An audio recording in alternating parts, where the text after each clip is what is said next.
In the day's other news, a powerful magnitude 6.4 earthquake shook Southern California today.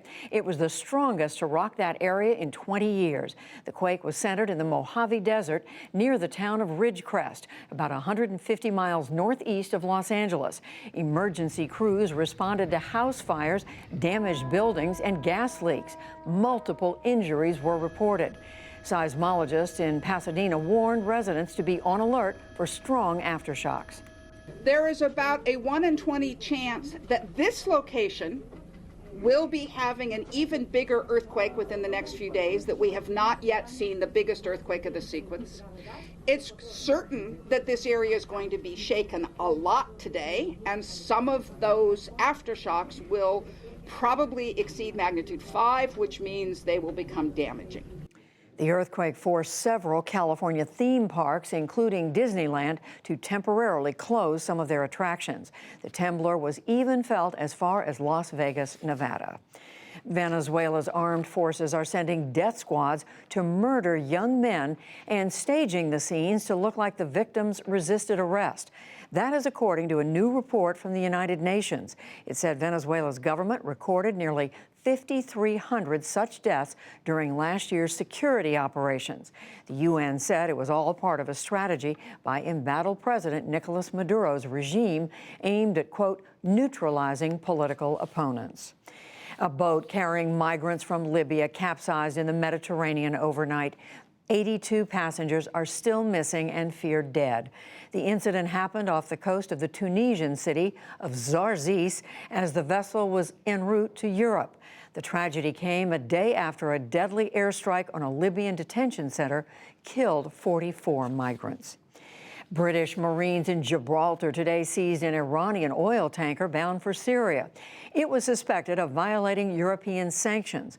Local officials said the U.S. had requested the operation, a move Iran condemned as illegal.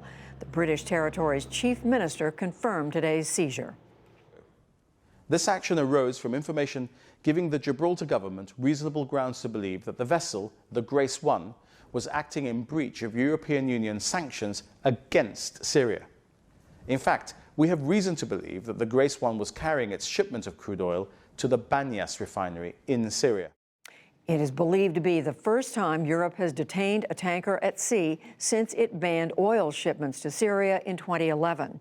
This afternoon, White House National Security Advisor John Bolton tweeted he was glad the tanker had been detained to prevent regimes from profiting off, quote, illicit trade.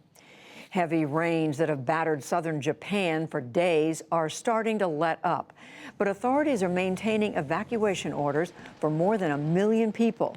They are still at risk for more landslides after as much as 39 inches of rain inundated some areas over the past week. At least one person has died, another is missing. And back in this country, U.S. Representative Justin Amash of Michigan announced he is leaving the Republican Party to become an independent.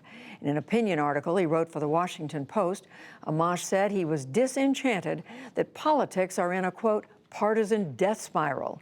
The fifth-term congressman was the only congressional Republican to call for impeachment proceedings against President Trump in the wake of the findings in the Mueller report. Still to come on the NewsHour, responses to the holiday military display on the Mall. What is driving the longest U.S. economic expansion since 1945? A gift like no other, the power of donating a kidney to a complete stranger, and much more.